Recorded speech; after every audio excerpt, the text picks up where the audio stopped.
5 dan minggu ini sudah masuk yang periode yang ke-6.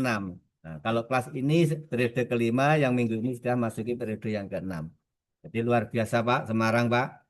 Ya seperti pada tahun 2008, 2009, 2010. Luar biasa CPNS yang bertempat tinggal apa diberi tugas di wilayah Balai Diklat Keagamaan Semarang, khususnya Jawa Tengah dan Daerah Istimewa Yogyakarta. Begitulah sedikit informasi terkait dengan kurikulum vitae narasumber kita pada pagi hari ini. Mudah-mudahan beliau bisa memberikan salah satunya semangat bagi kita sehingga untuk menapak karir awal khususnya bagi teman-teman CPNS ini karena ini baru memasuki gerbang birokrasi ASN, birokrasi PNS, khususnya Kementerian Agama dan khusus lagi di daerah Bapak Muhtadin yaitu Provinsi Jawa Tengah dan Daerah Istimewa Yogyakarta. Begitulah. Selanjutnya kami aturkan sepenuhnya kepada Bapak untuk memberikan hal-hal motivasi pengalaman terkait dengan dunia ASN di Kementerian Agama. Monggo kami persilahkan. Monggo Pak Muhtadin, matur sembah nuwun. Oke, terima kasih Pak Khairul. Bismillahirrahmanirrahim. Assalamualaikum warahmatullahi wabarakatuh.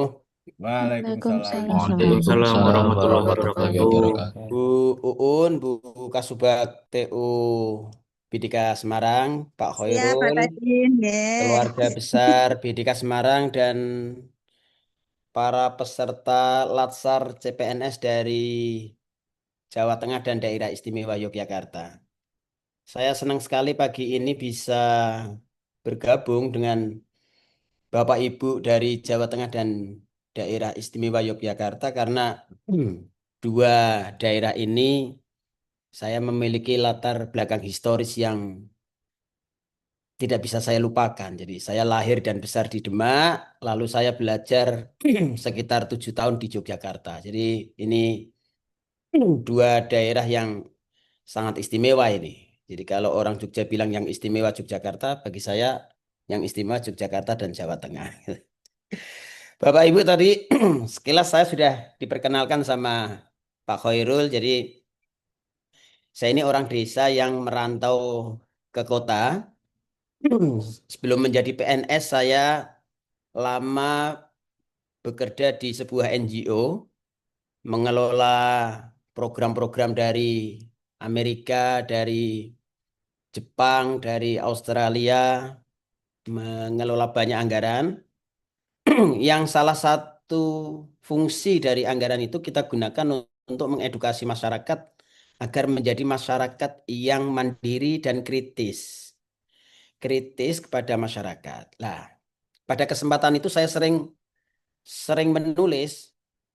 Pada awalnya menulis itu bukan sebagai cara saya mengkritik atau berpikir kritis ya, melihat fenomena yang tidak sesuai dengan keadilan sosial gitu ya. Tapi menjadi bagian dari cara saya untuk bertahan hidup di Jakarta. Jadi kalau Bapak Ibu sebagai CPNS ini sempat searching nama saya, tulisan saya dulu sering kritik pemerintah. Sering kritik pemerintah. Karena itu pada pagi ini saya ingin berbagi cerita kepada Bapak Ibu di posisi mana sebaiknya Bapak Ibu sebagai PNS ini, sekarang masih C ya, sebentar lagi hilang, ini memposisikan diri. Ini penting Bapak Ibu ketahui agar Bapak Ibu memiliki komitmen dan semangat untuk berdiri pada posisi yang tepat. Sehingga pengabdian Bapak dan Ibu ini berada di jalur yang tepat. Bapak Ibu sering mendengar kalimat, saya ini mengalir saja. Ingat Bapak Ibu, mengalir itu tidak ada yang dari bawah ke atas Bapak Ibu. Mengalir itu selalu dari atas ke bawah. Mengalir itu kalau orang Jawa Tengah itu untuk itu. Jadi orang ikuti aliran air saja itu. Jadi itu nggak ada seninya, hidup mengalir itu nggak ada seninya. Saya mengajak Bapak Ibu pagi ini untuk hidup tidak mengalir. Saya mau bercerita saja tentang apa yang pernah saya alami dan saya ingin Bapak Ibu apa bisa mendapatkan pelajaran dari cerita saya ini. Saya izin share screen ya.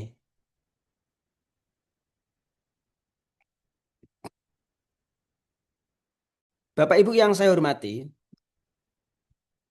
saya diberi apa ini sama Mbak Uun ini? Diberi sudah kelihatan share screen saya. Ampun, Aman, Pak. Bapak. Ampun ya. Sudah, Pak. Nah, saya ini Ampun, Bang. diberi amanah surat oleh Mbak Uun untuk menyampaikan core value and employering branding ASN. Saya kira materi ini sudah banyak disampaikan oleh yang lain ya. Saya pengen melihat cara pandang core value ASN ini dengan cara pandang yang berbeda.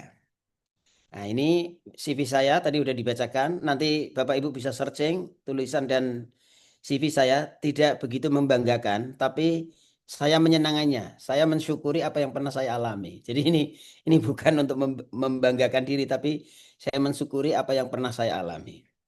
Nah, Bapak Ibu, saya ingin memulai cerita pagi ini dengan pertanyaan yang sangat dasar bagi seorang pengelola negara atau seorang ASN, yaitu kalau Bapak Ibu saya tanya bagaimana kondisi bangsa kita saat ini, kira-kira jawabannya apa?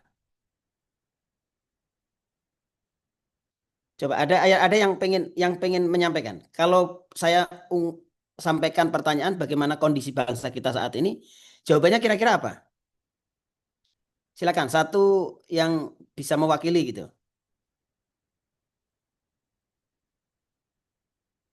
Halo, suara saya terdengar?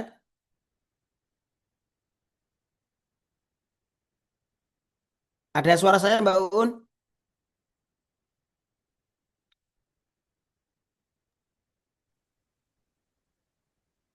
Halo, Bapak Ibu. Terdengar, Suaranya. Bapak. Suara masuk, suara masuk. Dengar, Pak. Dengar, Nah, bagus. coba bagaimana kondisi bangsa kita saat ini? Siapa yang pengen berpendapat? Nah, mohon izin Bapak untuk Ya, berpendapat. silakan, Mbak Deni. Ya kan? Ya, nama saya Dini Pratiwi. Menurut saya kondisi bangsa kita saat ini sedang kurang baik, Bapak. Kenapa? Karena untuk mencari pekerjaan banyak banyak PHK massal dan juga untuk mencari pekerjaan itu tidak mudah, Bapak. Seperti itu, Bapak. Selain itu juga kalau dari profesi saya yaitu seorang guru itu profesi pendidikan itu sekarang itu sulit sekali untuk menjadi eh, untuk masuk di situ karena eh, lulusannya banyak tapi lowongan pekerjaannya itu hanya sedikit. Seperti itu, Bapak. Terima Ya. kasih. Oke, terima kasih, Mbak Deni. Yang lain, menurut Mbak Deni kondisi bangsa kita kurang baik-baik saja ya. Yang lain mungkin satu lagi. Izin menjawab, Bapak. Ya, silakan Pak Taufik. Oke, kalau menurut saya kondisi bangsa kita saat ini menurut saya memprihatinkan, Bapak, karena banyak hal akhir-akhir ini apalagi di media itu cukup banyak berita yang kalau kita baca kita dengar tuh memprihatinkan, contoh kayak pengibaran bendera saja harus diangkat, dilarang dan sebagainya. Terus contoh juga kemarin apa namanya isu-isu tentang korupsi dan sebagainya itu kan masih cukup banyak, Bapak. Oke, sekarang begini. Terima kasih Pak Taufik dan Mbak Deni. Kalau kita mau berkata secara jujur, memang dari hulu sampai hilir, kondisi bangsa kita ini membutuhkan penanganan yang lebih serius.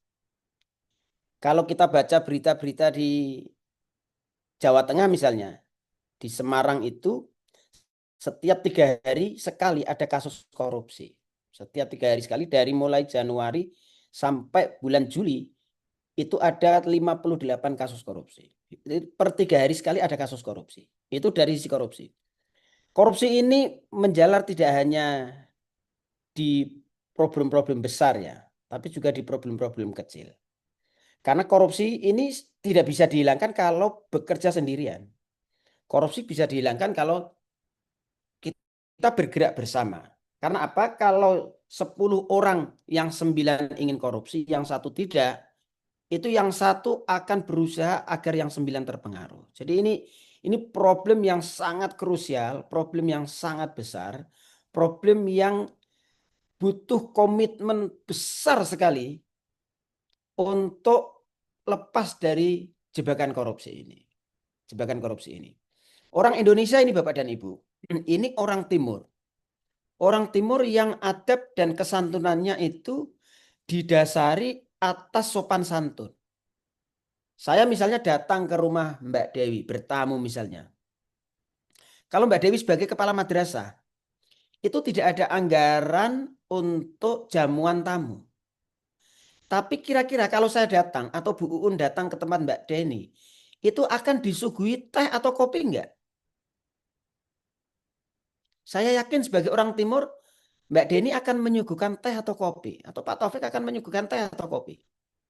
Tapi ini tidak ada dalam anggaran. Tapi ini teh kopi ini kan kecil. 10.000 rupiah. Tapi kalau setiap hari ada tamu, setiap tahun ada ratusan tamu, 10.000 kali ratusan. Nah, pertanyaannya Mbak Deni dan Pak Taufik ini akan mendapatkan anggaran dari mana untuk menjamu tamu itu. Di sisi lain kalau tamu datang tidak dikasih teh atau tamu ya nggak sopan. Wong kita orang Timur. Masa teh atau kopi saja nggak ada. Ini di depannya sudah ada kopi atau teh semua. Kalau saya sudah ada kopi. Begitu datang udah dibuatin kopi ini. Nah, kondisi bangsa kita saat ini begitu Bapak dan Ibu. Saya pengen menunjukkan beberapa data. Mohon maaf ini di slide lupa saya nulisnya.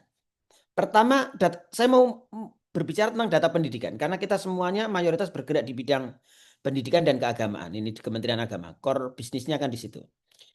Data kita di bidang pendidikan. Nilai PISA kita Bapak dan Ibu. Nilai asesmen dari hasil belajar anak-anak tentang literasi, numerasi, dan sains. Itu kita berada di posisi keempat dari 78 negara. Nilai PISA kita. Betapa buruknya kondisi hasil belajar siswa kita. Buruk sekali kondisi bangsa ini. Ini hulunya pendidikan. Lalu nilai guru-guru di madrasah yang mengajar mapelnya di asesmen. Itu nilainya, kemampuannya itu cuma 44 rata-ratanya. Jadi kalau ada ibu atau bapak di sini ngajar sejarah Islam, lalu di asesmen tentang pemahaman sejarah Islam, nilainya 44. Itu kira-kira paham tidak? Itu potensinya tidak paham Bapak Ibu. Ngajar sehari-hari ditanyakan tentang yang diajarkan, nilainya buruk. Lah, hasil belajar siswa jelek, diajar oleh guru dengan kualitas yang harus ditingkatkan. Saya mau ngomong jelek kok nggak tega saya. Harus ditingkatkan. Lalu mereka dilatih oleh BDK dan Pusbangkom. Nanti Bapak Ibu kasih feedback ke Bu Uun dan ke BDK Semarang. Bagaimana kualitas pelatihan kita. Tapi hulunya ini adalah Fakultas Ilmu Keguruan Bapak Ibu. Hulu pendidikan kita ada di Fakultas Ilmu Keguruan. Saya mau mencontohkan di Fakultas Ilmu Keguruan di mana fakultas ini memproduk guru. Dan Fakultas Keagamaan yang memproduk ahli agama.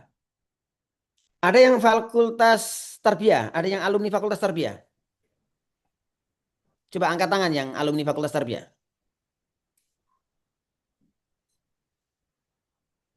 Enggak ada yang alumni Fakultas Tarbiyah? Banyak. Coba angkat tangan yang alumni Fakultas Tarbiyah. 1, 2, 3. Yang alumni ilmu keguruan IKIP? Semacam UNES atau UNY? Banyak. Nah, sekarang saya mau contohkan tentang kurikulum di Fakultas Tarbiyah. 150 SKS itu Bapak dan Ibu. 150 SKS ya. Oh banyak sekali nih Fakultas Tarbiyah. Resen. 150 SKS itu yang berbicara tentang keilmuan rumpun PAI. Ada 4 itu. Ada fikih, sejarah Islam, Al-Quran Hadis, dan akidah akhlak. Itu yang berbicara tentang kontennya hanya 50 SKS. Bapak Ibu bisa bayangkan guru dengan modal 50 SKS lalu ngajar. Kalau di asesmen hasilnya 44 itu kita lalu bisa maklum. Kita bilang bisa maklum. Ini hulunya Bapak Ibu. Lalu problem pendidikan kita, ketidaksambungan antara jenjang TK dengan jenjang madrasah. Di TK tidak boleh ada calistung.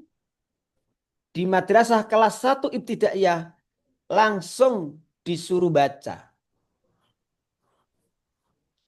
Dari madrasah ke perguruan tinggi. Di madrasah aliyah ini tidak ada materi yang isinya UTBK, Bapak Ibu. Ada yang punya adik sedang ikut UTBK kemarin? SNBT, bukan SNBP ya, yang SNBT atau mandiri. Itu mapel di madrasah aliyah, tidak nyambung dengan materi ujian masuk perguruan tinggi. Nah, ini nggak nyambung ini. Hulunya tidak nyambung. Bagaimana kalau hilirnya? Yo hilirnya tentu tidak nyambung. Tadi Mbak Deni, Pak Taufik sudah menyampaikan bagaimana kasus-kasus yang tidak baik itu mendera bangsa kita. Kalau kita lihat TV, Bapak Ibu, dari pagi sampai malam isinya kriminal semua. Isinya bullying, isinya korupsi, isinya orang tengkar, isinya apa? Orang kena PHK. Tidak ada berita yang positif dari pagi sampai malam. Beritanya negatif semua. Lah, pertanyaannya bisa tidak kondisi ini diubah dari tidak baik-baik saja menjadi baik-baik saja? Bapak dan Ibu, faktor yang paling dominan untuk melakukan perubahan ini pada dasarnya ada dua. Yang pertama adalah pemimpin, yang kedua adalah pengelola. Pada posisi sekarang, Bapak Ibu mungkin belum menjadi pemimpin. Tapi Bapak Ibu adalah bagian dari orang yang diberi kepercayaan untuk ikut mengelola negara. Bapak Ibu sekarang sudah dikasih SK CPNS. Sebentar lagi C-nya akan hilang, akan menjadi PNS. Itu artinya Bapak Ibu diberi mandat, diberi amanah untuk ikut mengelola bangsa ini. Nah, kalau Bapak Ibu diminta untuk ikut mengelola bangsa ini, lalu pesannya adalah bangsa ini sesungguhnya sedang dikelola oleh orang jahat, oleh orang-orang yang dalam tanda kutip jahat, tidak baik. Maka saya meyakini 120 peserta yang hadir pada pagi ini adalah orang-orang pilihan. Dan saya meyakini semua yang hadir di sini adalah orang baik. Karena itu orang baik harus ikut mengelola negara agar kondisi yang tidak baik-baik saja menjadi baik. Sampai di sini bisa dipahami ya. Jadi negara ini tidak baik itu bukan karena SDA-nya tidak baik. Tapi karena dikelola oleh orang-orang, oleh tangan-tangan yang tidak baik. Nah, 120 orang ini yang hadir adalah orang-orang baik. Karena itu orang baik sekarang udah dikasih SK. Orang baik harus ikut mengelola negara. Nah, oke. Saya mau kutip satu makalah yang disampaikan Kiai Sahal Mahfud. Dan ini populer sekali. Bapak Ibu, menjadi baik itu gampang Bapak Ibu menurut Kiai Sahal. Bapak Ibu diam saja. Diam saja. Itu Bapak Ibu akan menjadi orang baik. Temannya gibah tidak ikut. Temannya membuli tidak ikut. Temannya korupsi tidak ikut. Temannya malas bekerja tidak ikut. Bapak Ibu diam, itu Bapak Ibu akan menjadi orang baik. Tapi Bapak Ibu yang diam menjadi orang baik itu tidak bermanfaat. Karena apa? Karena untuk bermanfaat itu harus tidak boleh diam. Orang bermanfaat itu harus gerak. Dan gerak Bapak Ibu di dalam birokrasi itu memiliki resiko. Resiko hukum dan resiko jabatan. Nanti suatu hari Bapak Ibu tanyakan di mana Bapak Ibu bertugas. Pemimpin Bapak Ibu yang diam saja itu baik. tapi tidak bermanfaat. Tapi kalau pemimpin Bapak Ibu di unit Bapak Ibu masing-masing itu bergerak, dia pasti akan bermanfaat. Dan bermanfaat itu di dalam birokrasi memiliki konsekuensi dua tadi Bapak Ibu. Memiliki konsekuensi hukum dan memiliki konsekuensi jabatan. Misalnya begini, yang paling gampang, kenapa memiliki konsekuensi hukum? Saya ini jadi PNS berkali-kali ada temuan terhadap apa yang saya lakukan. Saya bahkan pernah mendapatkan temuan miliaran rupiah yang harus saya kembalikan. Itu pertanyaannya sederhana Bapak dan Ibu. Saya membuat sebuah film dokumenter yang standarnya itu adalah standar seni. Dan menurut SBM, standar biaya yang dikeluarkan Kemenq, itu tidak ada. Kalau unsurnya itu adalah seni. Lalu saya oleh BPK ditanya, Bapak kemahalan untuk pembayaran sinematografinya. Bapak kemahalan membayar sutradara, Bapak kemahalan membayar videografernya, Bapak kemahalan membayar direkturnya, kemahalan semua oleh BPK. Saya bilang, di bagian mana pekerjaan saya dianggap kemahalan? Nah, dia tidak bisa menunjukkan karena SBM dari Kemenq tidak bunyi angka. Lalu dia bilang begini saja Bapak. Bapak minta gaji terakhir videografer Bapak itu dibayar berapa? Oke, saya bilang. Saya minta ke videografer yang saya sewa. Dia habis syuting film yang dari Praha itu, yang Rampun Jabi. Saya bilang gini, Mas, saya dikopikan nilai kontrak sampean untuk film Cinta dari Praha itu. Lalu dia ngasih invoice ke saya, fotokopi invoice ke saya, dia dibayar 500 juta. Lalu saya kasihkan ke BPK. Apakah uang ini bisa dijadikan standar bahwa dia profesional? Ternyata BPK tidak mau Bapak Ibu. Dan itu lalu hari-hari kami berdebat. Dan pada akhirnya saya menyerah dan saya harus mengembalikan uang. Saya harus mengembalikan uang. Tapi pekerjaan saya ini bermanfaat sekali untuk Indonesia. Bapak Ibu nanti setelah saya ngomong Bapak Ibu searching. Atau sekarang yang sedang pegang HP Bapak Ibu searching. Ada film namanya Jalan Dakwah Pesantren. Film Jalan Dakwah Pesantren itu ada film dokumenter pertama di Indonesia yang menceritakan secara detail sejarah adanya pesantren di Indonesia. Yang sekarang sedang pegang gawe boleh searching di YouTube. Jalan Dakwah Pesantren. Itu berhari-hari saya berdebat dengan BPK. Lah, saya mau mengatakan apa? Saya mau mengatakan makalah Kiai Sahal Mahfud ini. Saya pengen bermanfaat. Karena saya pengen bermanfaat, saya tidak diam Bapak Ibu. Saya tidak diam. Saya bergerak maju. Saya berijtihad. Dan secara birokrasi disalahkan. Di pelatihan ini, ada nggak yang pernah mengikuti MOOC Pintar? Pelatihan asinkronus MOOC Pintar. Coba ada nggak Resen coba yang pernah mengikuti MOOC Pintar? Nah, 1, 2, 3, 4, 5, 6. Nah, Alhamdulillah banyak ya yang sudah mengikuti MOOC Pintar. Bapak Ibu, kalau Bapak Ibu saya ceritakan tentang MOOC Pintar ini Bapak Ibu. Saya tuh pengen nangis Bapak Ibu. Bagaimana ijtihad ini tidak disupport dengan maksimal.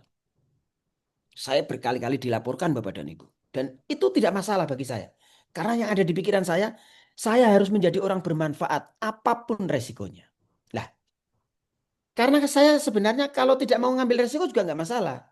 Wong kalau saya diam saja, dengan baik ada orang cerita ya senyum-senyum, temannya ngopi ikut ngopi gitu aja, nggak usah komentar. Itu saya jadi orang baik kok. Tapi kalau saya hanya begitu, saya tidak bermanfaat. Sekarang pilihannya ada di Bapak dan Ibu semua. Bapak Ibu mau jadi orang baik atau mau jadi orang baik yang bermanfaat? Kan begitu pertanyaannya. Saya memilih yang orang baik dan bermanfaat, Bapak dan Ibu. Lalu saya tidak usah cerita emosi pintar ya. Nanti nanti ke bawah emosi nanti. Jadi haru nanti ketemunya. Jangan. Kita senang-senang aja. Bapak Ibu ini sebentar lagi jadi PNS. Jadi saya mau cerita yang senang-senang aja. Nah, saya saya menyarankan kepada Bapak Ibu untuk memilih yang kedua. Menjadi orang baik dan bermanfaat. Jangan hanya menjadi orang baik saja Bapak dan Ibu. Kenapa? Karena rumusnya ini Bapak dan Ibu. Rumusnya adalah orang baik harus ikut mengelola negara agar negara ini baik Bapak dan Ibu. Kalau orang-orang baik tidak ikut mengelola negara, negara ini akan dikelola oleh orang jahat. Negara ini akan dikelola oleh orang jahat. Atau bukan jahat sebenarnya, tapi lingkungan yang menjadi dia jahat. Nah, saya pengen masuk di substansi. Lalu apa yang membuat seorang manusia itu, saya kenapa menyarankan yang kedua, menjadi orang baik dan bermanfaat. Apa yang membuat manusia itu bernilai dan bermanfaat? Itu yang pertama karena dia berintegritas. Di dalam birokrasi ada integritas. Saya kira core value ASN sudah disampaikan. Harus berintegritas Bapak dan Ibu. Di dalam integritas ini mengandung makna kejujuran, komitmen, empati, tanggung jawab, dan juga kontribusi. Saya menemukan banyak ASN atau atau PNS muda yang dia tidak fleksibel cara bekerjanya. Misalnya begini, ada orang yang fungsionalnya itu analis kebijakan. Itu kalau dikasih tugas selain pekerjaan itu dia tidak mau. Mohon maaf Pak, itu bukan tugas saya. Saya pengen Bapak Ibu tidak begitu. Bapak Ibu bekerja secara fleksibel sesuai dengan yang diberikan mandat oleh pimpinan. Kenapa? Karena SKP Bapak dan Ibu itu ada klausul yang berbunyi tentang ditugaskan oleh pimpinan. Jadi kalau Bapak Ibu bilang begitu, itu bukan tugas saya. Sementara pimpinan menugaskan, itu kalau saya menjadi pimpinan Bapak Ibu akan saya kasih nilai di bawah ekspektasi. Kalau di bawah ekspektasi Bapak dan Ibu, SKP Bapak Ibu itu per tahun hanya nilainya 50%. Nilainya kurang baik. Kalau nilainya kurang baik Bapak dan Ibu, itu Bapak Ibu kenaikan pangkatnya hanya bisa dilakukan 8 tahun.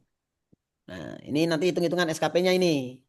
Tapi kalau Bapak Ibu dikasih tugas pimpinan, ikut, bahkan Bapak Ibu aktif, Bapak apa yang bisa kami bantu? Nah, ada potensi Bapak Ibu dinilai oleh pimpinan SKP-nya sangat baik. Kalau sangat baik Bapak dan Ibu, itu 3 tahun bisa naik pangkat. Nah, sudah dapat materi ini ya, tentang kepegawaian ya. Syukur kalau sudah dapat. Saya senang kalau sudah dapat materi ini. Karena saya tidak perlu menjelaskan. Nah, kembali ke sini. Saya pengen Bapak Ibu kembali ke nilai martabat sebagai manusia. Jadi orang yang baik dan bermanfaat itu harus bermartabat. Martabatnya kalau dalam konteks PNS adalah integritas.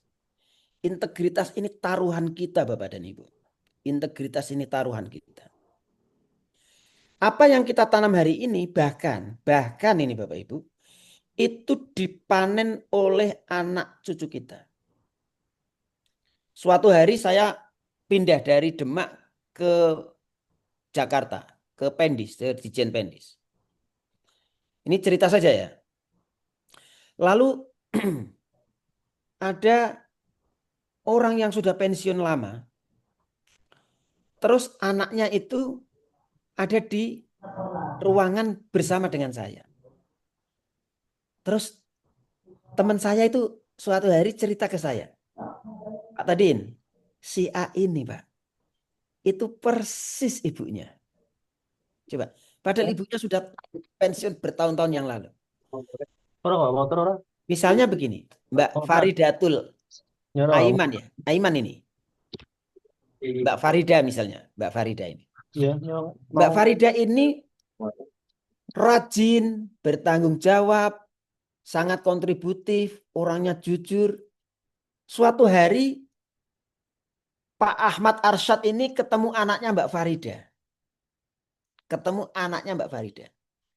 Terus Pak Ahmad ini bilang, persis ibunya itu. Jujur, tanggung jawab, sangat sering membantu, kan gitu. Tapi kalau coba, kalau anak saya ini, kalau saya ini malas tidak pernah ke kantor, lalu tidak jujur, itu orang bilang anak saya apa? Persis bapaknya.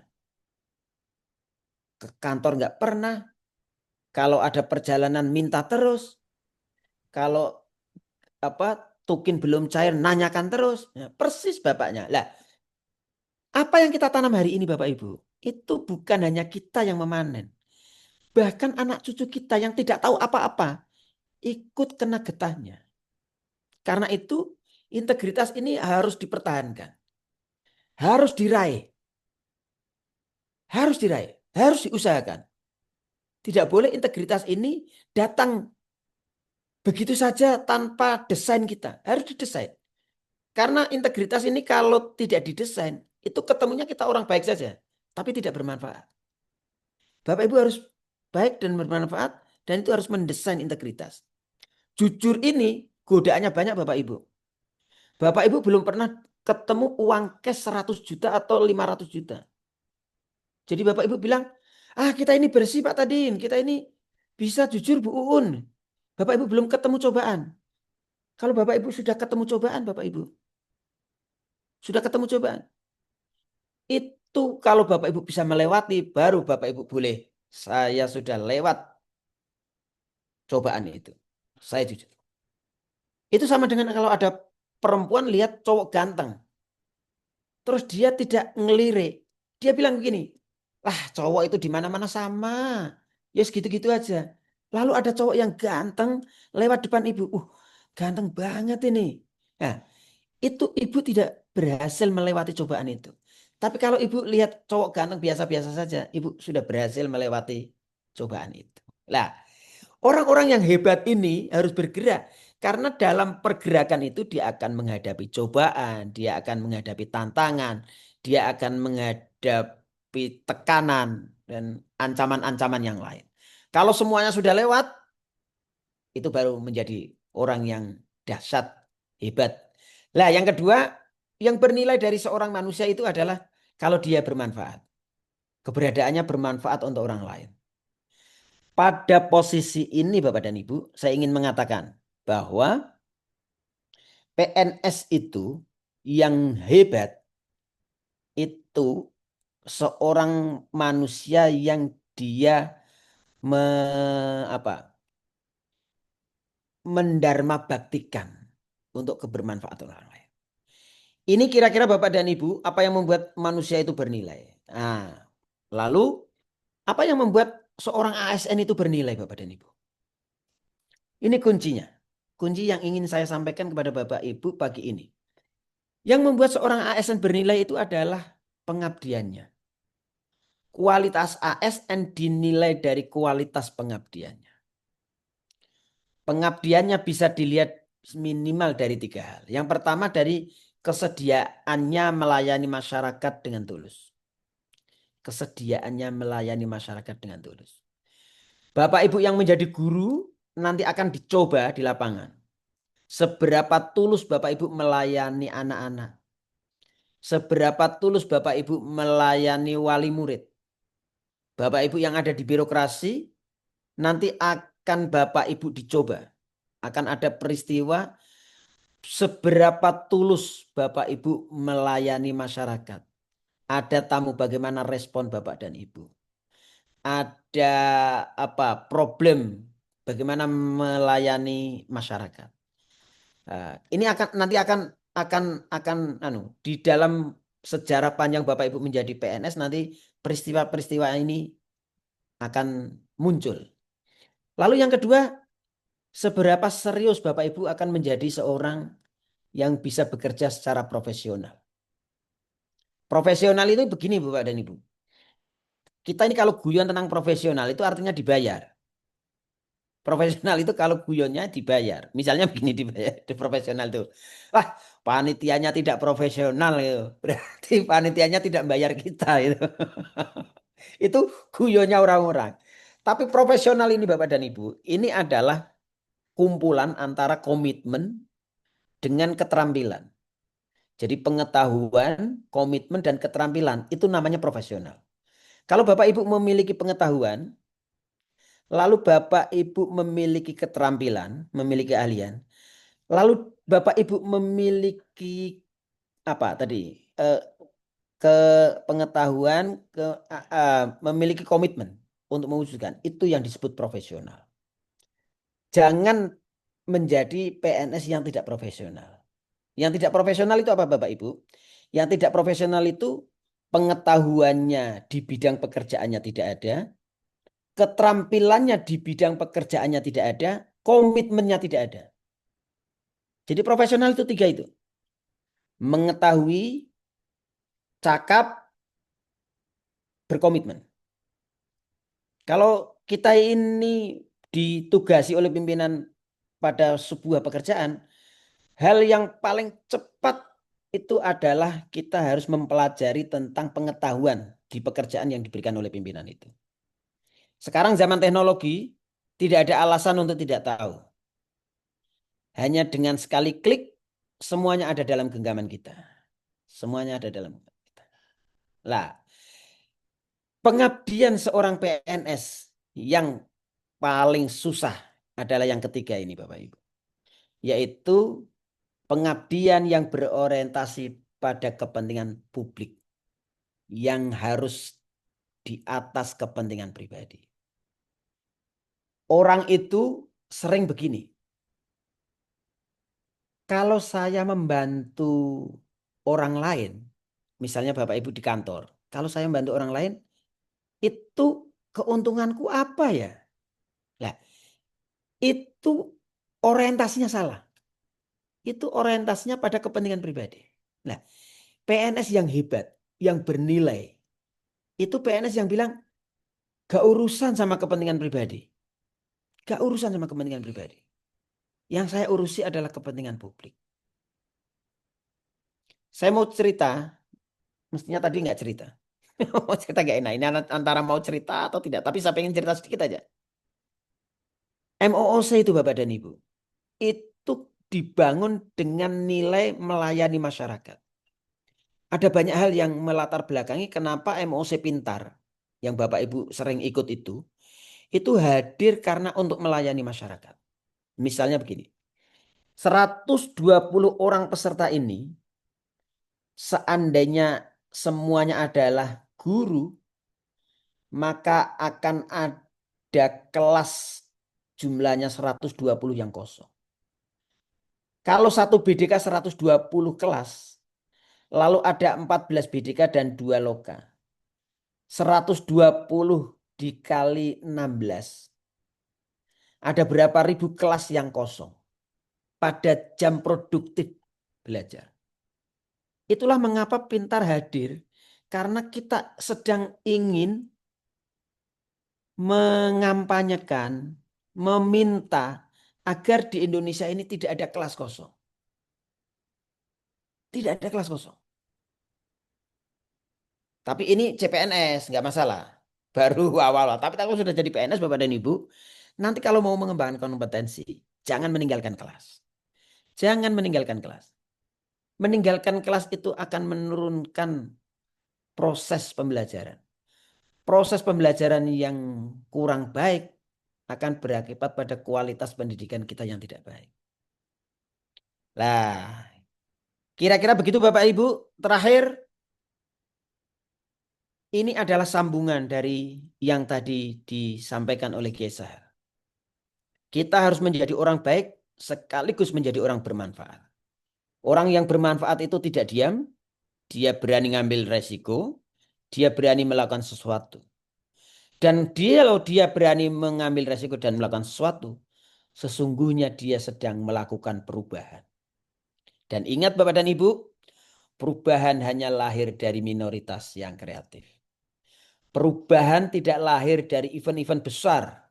Tidak lahir dari event-event besar. Tapi perubahan lahir dari orang-orang atau kelompok-kelompok kecil, tapi kreatif.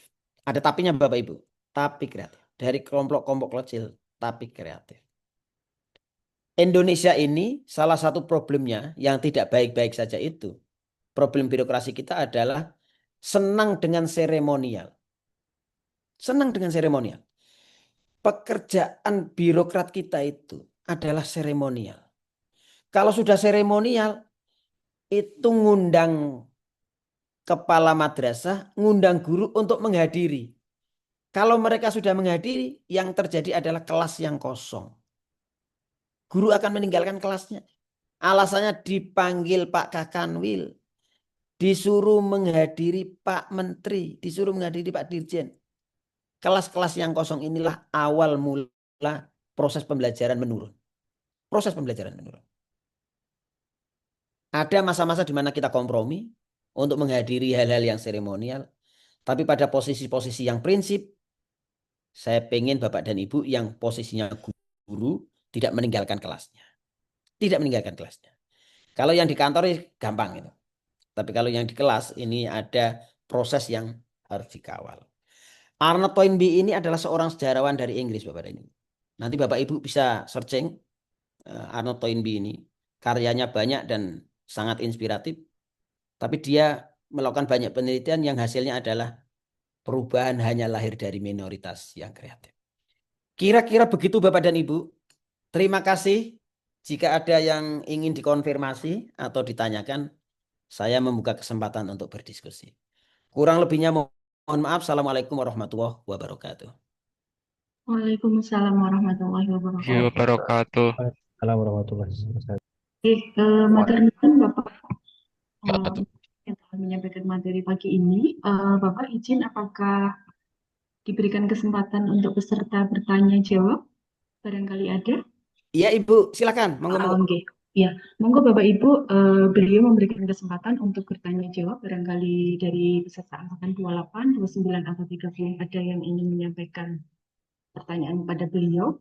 Mumpung berkesempatan bertemu dengan beliau Bapak Ibu. Monggo. Saya persilahkan. Siapa? Mbak Arlinta. Ya, silakan Mbak Arlinta. Baik, langsung saja mohon izin bertanya, Bapak. Seperti yang Bapak sampaikan tadi, bahwasanya guru jangan meninggalkan kelas, Pak. Tapi dari awal saja kami Latsar ini sering sekali meninggalkan kelas, Pak. Nah, kedepannya saya ingin menanyakan saran saja sih, Pak. Bagaimana sih menyikapinya kita yang meninggalkan kelas ini supaya kelas tetap berjalan dan kita tetap bertanggung jawab atas tugas kita, Pak. Terima kasih. Terima kasih. Yang lain, monggo. Ya, monggo barangkali ada lagi selain Mbak Arlinta, Bapak Ibu. Ada? Izin bertanya. Silakan Pak Ilham. Silakan. Ya. Baik, perkenalkan nama saya Ilham Maska. Mau bertanya. Seperti yang telah Bapak sampaikan, orang baik itu perlu ikut mengelola negara. Tapi fenomena yang ada, orang baik yang mengelola negara itu ikut tidak baik. Nah, bagaimana komentar Bapak Muhtadin? Terima kasih. Terima kasih. Ini pertanyaan Pak Ilham ini menjebak saya ini. Susah ini Pak Ilham. Jadi gini Pak, terkadang gini. Kita ini kadang mendefinisikan baik. Tapi ternyata di mata orang tidak baik. Misalnya gini, saya kasih perumpamaan yang sangat populer. Ada 10 orang ikut pengajian. Lalu yang 9 ini meninggalkan yang satu. Karena yang satu ketiduran dibangunin nggak bangun-bangun. Lalu yang satu datang ke polisi. Pak, saya ini kehilangan 9 teman saya. Jadi yang satu orang yang tidurnya nggak bangun-bangun tadi itu ke kantor polisi karena yang 9 temannya menurut dia hilang. Nah, Pak Ilham, yang begini ini, yang hilang itu yang 1 apa yang 9? Kelindannya kira-kira begitu Pak, kelindan di dalam mendefinisikan orang baik dan orang jahat di dalam birokrasi. Kita ini kadang kepengen baik, tapi sendirian. Nabrak tembok, nabrak aturan, nabrak macam-macam Pak. Seperti yang saya contohkan Pak Ilham tadi, tentang saya membuat film dokumenter tentang sejarah berdirinya pesantren di Indonesia. Itu dokumenter dibuat berbulan-bulan Pak. Itu saya sama teman-teman itu dibuat berbulan-bulan. Keliling kemana-mana. Nyewa fotografer yang rampun jabi tadi. Tapi oleh yang lain saya dibilang bodoh Pak. Kamu ini bodoh. Gitu aja nggak bisa menyelesaikan. Kan begitu. Pertanyaannya, yang baik saya atau teman saya kan gitu. Lah, contoh yang paling konkret begini, Bapak Ibu, Pak Ilham dan Bapak Ibu. Kita ini kalau punya anggaran 100 juta, lalu dilaksanakan sesuai dengan ketentuan Kementerian Keuangan, itu secara administratif benar. Tidak ada satupun uang serupiah pun dikorupsi. Yang tidak tepat adalah 100 uang yang dikelola itu dengan peserta yang sembarangan dan output yang sembarangan. Nah, komitmen di dalam menjadi orang baik itu terletak di situ. Regulasinya benar, outputnya baik, outputnya bermanfaat. Nah, di bagian kedua yang outputnya bermanfaat ini tidak berani orang ngambil resiko. Tidak berani. Nah, ini apa? Lalu bagaimana? Dari mana kita memulainya menjadi orang baik di birokrasi? Ya, yang paling pertama adalah menguatkan komitmen kita yang saya sampaikan tadi tentang integritas. Komitmen itu harus kita mulai dari diri kita sendiri. Saya bilang tidak, saya bilang berjuang, saya bilang terus apapun yang terjadi, itu komitmen kita. Itu integritas kita. Dan integritas itu hanya bisa dibangun kalau kita memiliki iman sebenarnya. Iman. Nanti integritas ini akan diuji oleh waktu. Integritas akan diuji oleh waktu. Integritas tidak muncul tiba-tiba. Itu tadi yang saya contohkan. Kalau Bapak Ibu hari ini bilang jangan korupsi, tapi belum pernah ada uang 50 juta di depan Bapak Ibu. Pak Ilham silakan diambil, ini aman Pak Ilham. Itu akan Pak Ilham ambil tidak? Kalau Pak Ilham bilang tidak, Pak Ilham sudah melewati itu, rintangan itu. Tapi kalau stafnya Pak Ilham bilang, Pak Ilham ambil saja, ini aman. Laporannya aman, tidak ada pemeriksaan. Nah kalau Pak Ilham ambil, gagal ini, melewati rintangan ini. Nah, ini hanya komitmen ini, kalau 120 orang ini punya komitmen, ini akan ada 120 lembaga yang potensinya akan bergerak menjadi baik. Mungkin kita tidak bisa langsung 100% saya mau menjadi orang bersih, malaikat itu. Mungkin susah. Karena pada tataran sosial kita harus baik dengan teman kita. Kita harus berkompromi dengan kita agar kita tidak dimusuhi bersama. Agar tidak menjadi common enemy. Ya kita pada batas-batas kompromi Pak Ilham, Bapak Ibu. Pada batas-batas kompromi. Batas-batas di mana syariat kita ini, syariat ini kan hitam putih banget masalahnya ya. Tidak ada yang abu-abu. Tapi pada batas-batas sosial kita harus mengambil batas-batas itu. Itu. Nah, yang kedua untuk Bu Arnita. Arnita Bu ya? Arlinta, Bapak. Arlinta, Ibu Arlinta. Bu Arlinta, saya mau cerita Bu ya. Jadi tren pengembangan kompetensi sekarang ini sebenarnya Bu, itu harus dilakukan di luar jam kerja Bu. Nah, saya ngomong begini ini mungkin ada ribuan orang yang tidak setuju. Yang tidak setuju itu CPNS, PNS, mungkin tidak setuju. Saya ngomong begitu, begini nih. Tapi begini, saya mau cerita benar ini. Bahwa tren pengembangan kompetensi itu harus dilakukan di luar jam produktif. Saya mau kasih gambaran yang paling sederhana. Bapak Ibu ini menjadi PNS, menyingkirkan berapa ribu orang? Formasi Pak Alvinur ada berapa, Pak? Formasi saya kemarin ada 3, Pak. Yang daftar berapa? Pendaftar awal tuh 70 orang. Sekitar Nah, begitu. berarti Bapak ini kan menyingkirkan, berkompetisi dengan 68 orang.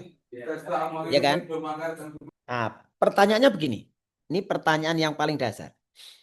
Bapak Ibu 120 orang ini hasil saringan dari kompetisi dan Bapak Ibu adalah yang terbaik.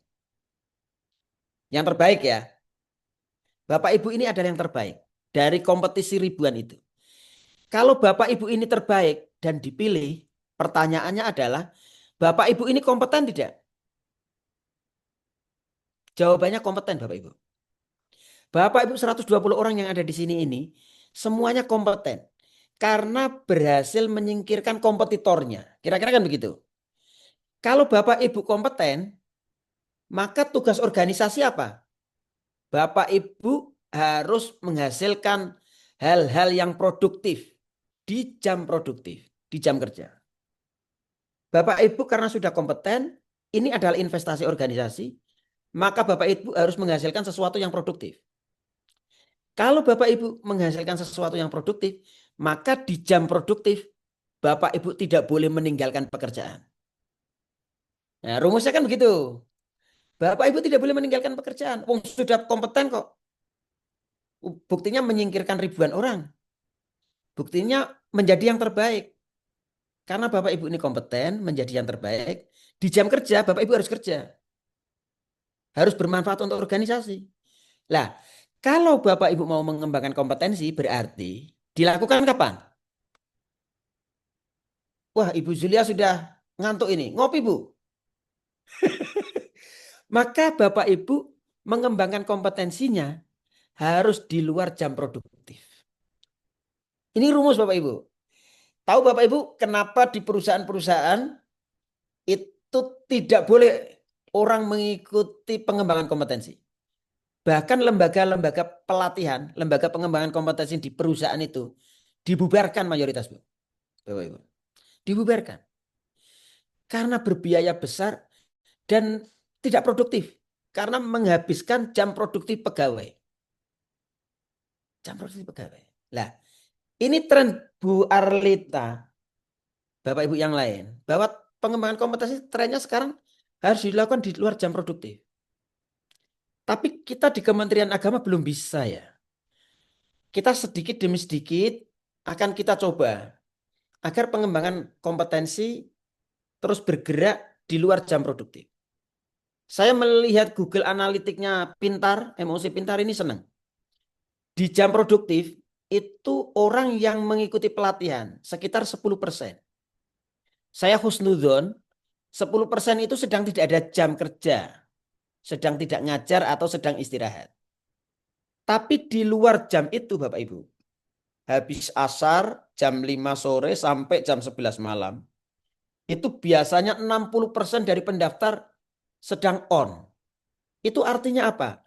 Sekarang mulai ada kesadaran bahwa mengembangkan kompetensi di luar jam produktifnya. Dan saya senang baca Google Analytics-nya Pintar itu. Karena ini menyenangkan ini. Ini semua mulai sadar bahwa di satu sisi dia harus bekerja, di sisi yang lain dia harus mengembangkan kompetensinya. Dan dia memilih pengembangan kompetensinya dilakukan di luar jam kerja. Kira-kira begitu Bu Arlinta dan Bapak Ibu yang lain tentang tren pengembangan kompetensi. Tren pengembangan kompetensi lainnya adalah detail dan kecil-kecil Bapak dan Ibu. Jadi Bapak Ibu nanti kalau selesai latsar ini pengen mengembangkan kompetensi, ikut pelatihan-pelatihan yang asinkronus atau online, Bapak Ibu saya sarankan memilih materi yang kecil-kecil. Jangan memilih materi yang besar-besar. Materi yang besar enggak, lupa semua. Enak didengar, enak dilihat, tidak masuk di pikiran. Tapi kalau materi yang kecil-kecil, Bapak Ibu akan masuk. Misalnya materi besar itu gini. Pelatihan multimedia. Lah, ini yang dipelajari apa ini? Multimedia kan banyak banget. Besar Bapak Ibu. Iya kan? Beladrah kemana-mana itu materinya. Nah, Bapak Ibu jangan pilih yang begitu itu. Bu Diah juga ngantuk ini Bu Diah. Dia ayo. Enggak. Yang ngantuk saya sarankan ngopi. Kita santai aja.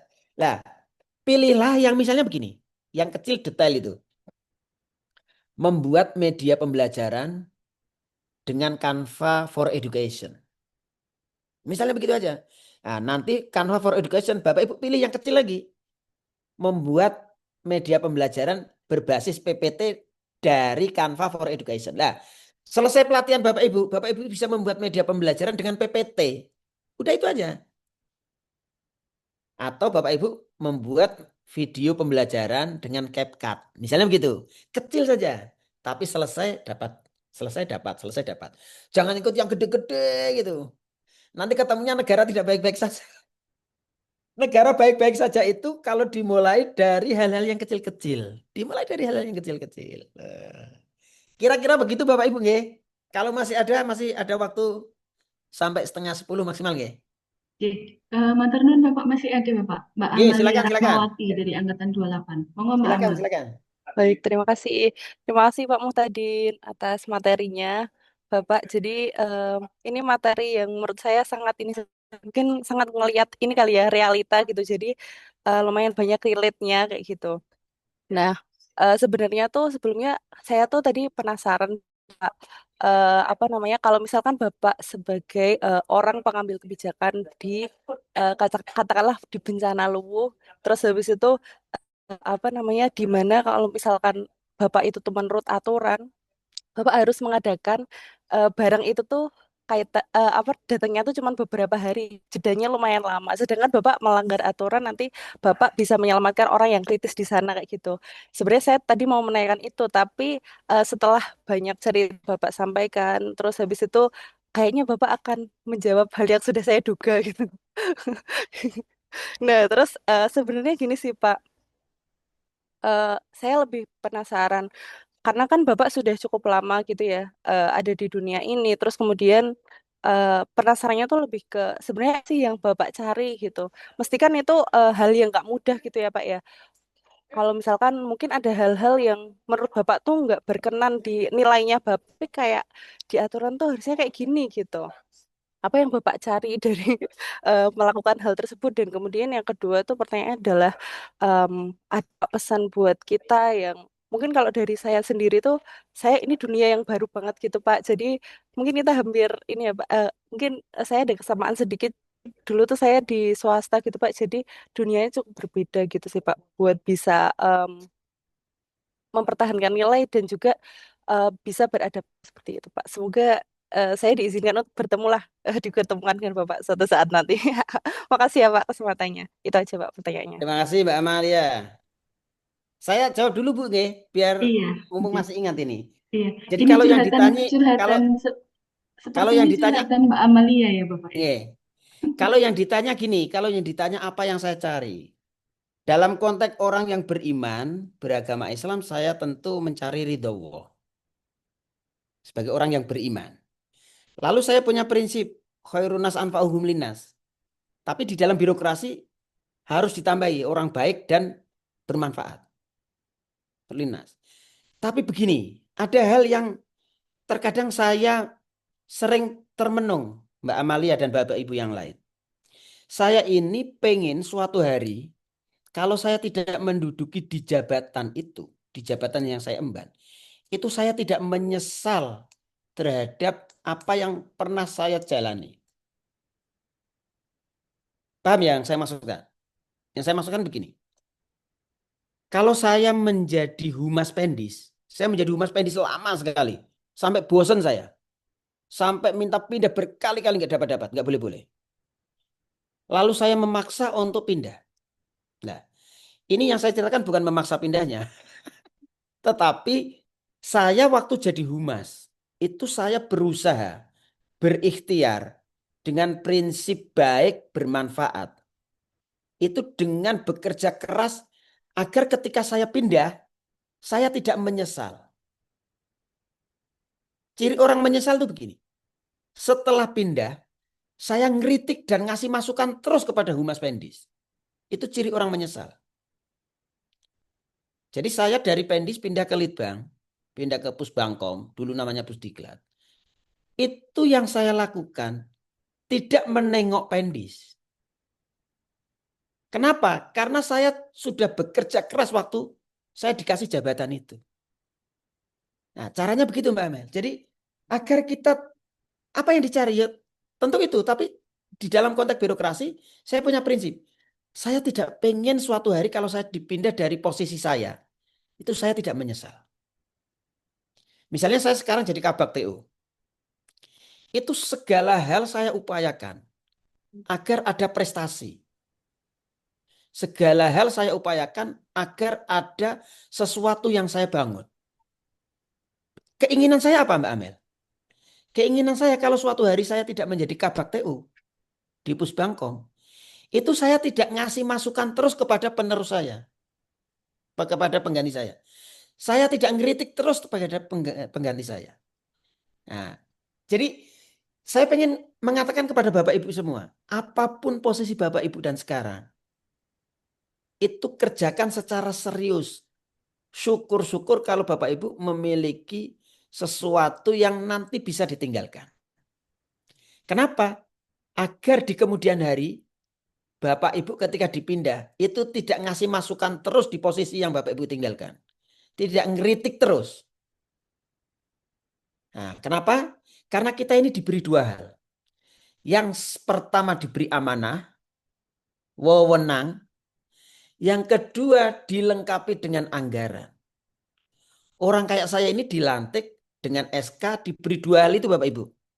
Diberi amanah, diberi anggaran. Lah yo kita diberi amanah kok nggak melakukan apa-apa. Diberi anggaran kok rutinitas saja. Itu ketika saya dipindah, pasti saya itu menyesal. Ngeritik terus pada penerus ada pengganti saya. Saya nggak mau yang bagian begitu, saya nggak mau. Wes, sorry lah, kira-kira begitu. Kira-kira bahasanya orang Demak itu apa ilah? Apa bahasanya itu? Rasudi lagi. Kira-kira begitu Bapak Ibu. Yang lain monggo, silakan. Gitu Mbak Amel nggih. Baik, Pak. Terima kasih, Pak. Sudah cukup Mbak Amel nggih. Iya. Nggih, Bapak Ibu barangkali ada? Nggih Bu, Monggo. satu lagi Bu. Oh iya, satu lagi monggo. Monggo Bapak Ibu. Baik, terima kasih Mbak Bapak Firda. Umum tadi Iya. Ibu Sari. Iya, silakan Mbak Firda. Ya, terima kasih atas kesempatannya. Saya ingin bertanya kepada Bapak Muhtadin. Yang pertama, saya punya latar belakang yang sesuai sama dengan Mbak Amelia nih Pak, dari korporasi, dari swasta, terus berpindah ke pemerintah gitu. Dan masih Gen Z juga ya Pak, gitu.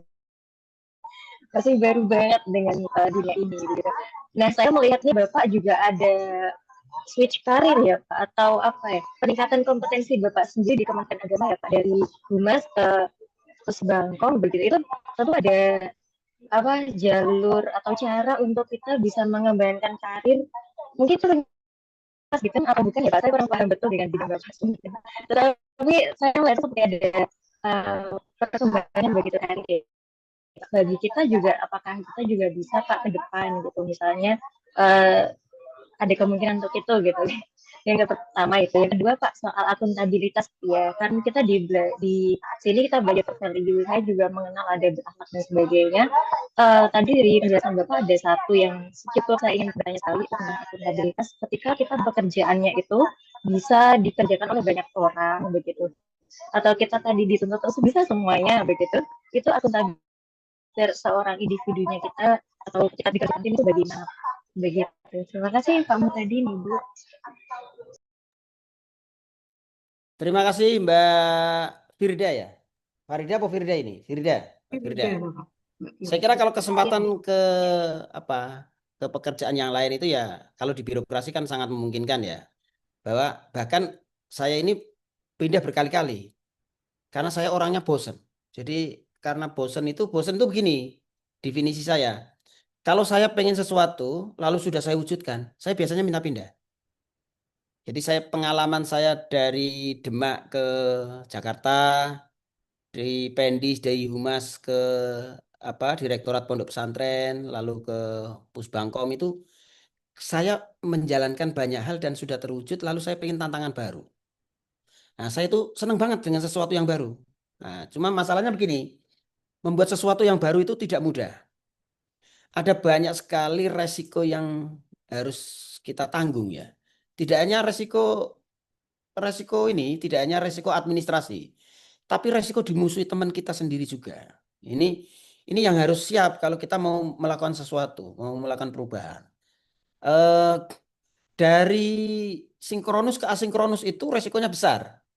Meskipun saya berkali-kali memaparkan data, memaparkan fakta, salah satunya yang tadi saya ceritakan tentang tren pengembangan kompetensi itu tadi, itu semuanya punya resiko. Dan resiko itu harus kita tanggung. Tetapi bagaimana kita memanage resiko? Nah, saya memilih begini, Mbak Firda. Saya memilih kalau mengerjakan sesuatu itu saya tidak sendirian. Saya selalu yang pertama saya lakukan itu saya analisa, lalu saya kerjakan kecil-kecil, lalu saya membuat tim. Tim inilah yang secara bertahap akan menjadi kekuatan. Saya membangun Humas Pendis dulu tidak punya orang, tidak punya tim. Saya buat konsepnya, saya bilang ke Pak Sekretaris Dirjen waktu itu. Sekarang menjadi Pak Sekjen, Pak Profesor Kamarudin Amin. Saya bilang begini, Prof, saya ini butuh uang besar. Untuk apa? Katanya. Saya mau membangun branding tentang pendidikan Islam. Tetapi yang lebih besar dari branding pendidikan Islam itu, saya mau membantu guru-guru memiliki media pembelajaran yang diproduksi dari kantor ini, tapi bisa dimanfaatkan seluruh Indonesia. Kata Prof. Kamar, oke, menarik Mas Tadin. Butuh berapa? Saya butuh 10 miliar. Saya bilang. Nah, saya butuh 10 miliar waktu itu, tahun 2013, 14. Sama Pak Sekjen itu, dikasih 16 miliar saya. Dikasih 16. Yang penting terwujud, kata Pak Sekjen. Saya kasih tapi yang penting terwujud. Saya wujudkan Bapak Ibu. Saya wujudkan.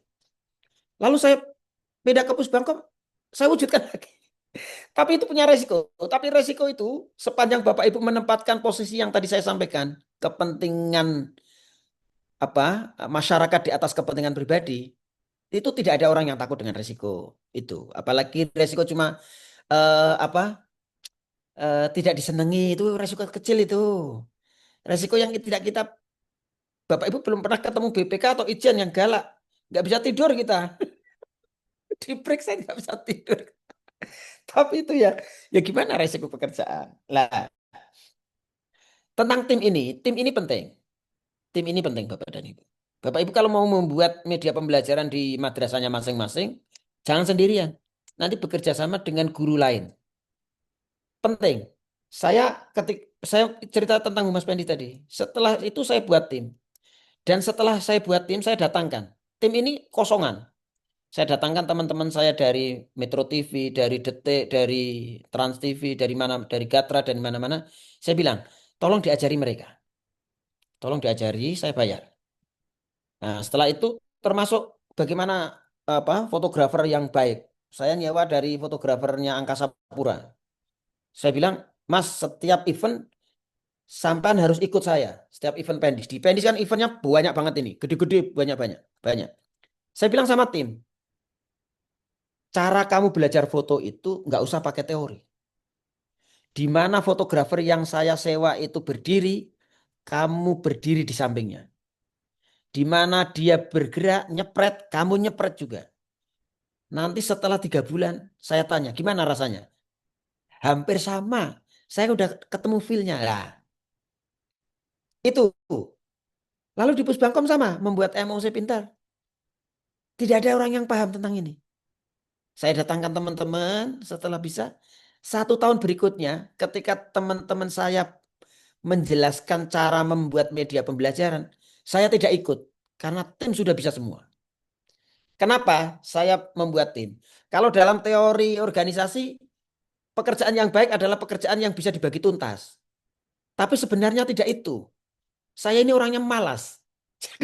Jadi kalau saya kerjakan sendirian, saya tuh khawatir, capek, asma kambuh, tidak bisa nonton Indosiar, Suara Hati Istri, atau sekarang dirubah menjadi kisah nyata, itu nggak bisa nonton itu saya. Nggak bisa nonton Moji untuk volley. Karena semuanya saya kerjakan sendiri. Agar saya bisa nonton Indosiar, nonton Moji, tim harus bisa semua. Tim harus bisa bekerja semua. Jadi saya tinggal memantau dari HP saja. Misalnya besok ini kita ada pendalaman capaian pembelajaran tentang SKI. Saya bilang sama tim, yang disampaikan adalah A, B, C, D. Narasumber diarahkan ke sini, sini, sini, sini. Cerdas 2 menit, setelah itu saya tinggal. Tim bekerja sendiri. Ada yang bagian buat flyer, ada yang bagian buat broadcast message, ada yang bagian mendirect presenternya, ada yang bagian direct narasumbernya. Tim sudah bisa cara kerjanya masing-masing. Nah, dalam organisasi yang modern, itu teorinya begitu. Tapi dalam pribadi saya yang orang desa ini, sebenarnya itu sebenarnya karena malas itu. Jadi akhirnya saya bagiannya memanage saja gitu. Tapi ala kuli hal Mbak Firda, sepanjang kita berikhtiar itu selalu ada jalan. Kita ini seringkali belum berusaha takut gagal. Saya ini mungkin dulu karena waktu sekolahnya nggak pernah ranking ya. Jadi gagal itu nggak takut saya. Kan beda sama orang yang sekolahnya ranking 1 atau ranking 2 terus itu. Itu gagal itu takutnya nggak ketulungan tuh. Takut gagal, takut nggak berhasil, padahal belum dicoba. Coba kalau sudah dicoba, gagal coba lagi, gagal coba lagi, gagal coba lagi. Ya lama-lama pasti bagus. Itu kayak teori orang nulis sebenarnya. Teori orang nulis. Kalau Bapak Ibu merumuskan tulisan atau membuat video media pembelajaran, dirumuskan, dirapatkan berkali-kali, itu nggak jadi. Tapi kalau langsung dikerjakan dengan skema yang sederhana dikerjakan, itu pasti jadi dan berpuluh-puluh produk. Dari berpuluh-puluh produk pasti ada 1, 2, 3 yang bagus. Jadi jangan nunggu sempurna untuk mendapatkan produk bagus. Lakukan saja apa yang Anda yakini benar, apa yang Anda yakini bermanfaat. Insya Allah dari semua itu pasti akan ada yang bagus. Tapi kalau menunggu sempurna baru produksi lah, yang lain dapat 10 sama yang dapat 1 itu. 1 kalau bagus ya alhamdulillah, tapi kalau enggak kan kecewa. Sementara yang produksi dapat 10 tadi, ada 3 yang bagus. Saya kira begitu, Bu Sari. Terima kasih Bapak Ibu. Selamat bergabung di Kementerian Agama. Tetap semangat. Saran saya tadi yang saya sampaikan, materi ini bisa Bapak Ibu dapatkan. Tidak ada yang rahasia. Saya berikan kepada Bapak Ibu, saya hanya cerita saja tentang bagaimana hal-hal yang harus kita jalani dan hal-hal yang harus kita lewati. Terus semangat, karena orang hebat itu adalah orang yang tersungkur lalu bangkit. Bukan orang yang bangkit terus nggak pernah tersungkur, bukan. Tapi orang yang tersungkur lalu bangkit. Itu saja, terima kasih. Kurang lebihnya mohon maaf. Assalamualaikum warahmatullahi wabarakatuh. Waalaikumsalam warahmatullahi Warahmatullahi wabarakatuh. wabarakatuh. Kang Tadin, luar biasa. Alhamdulillah. Alhamdulillah. Oke, terima kasih Pak Kiai.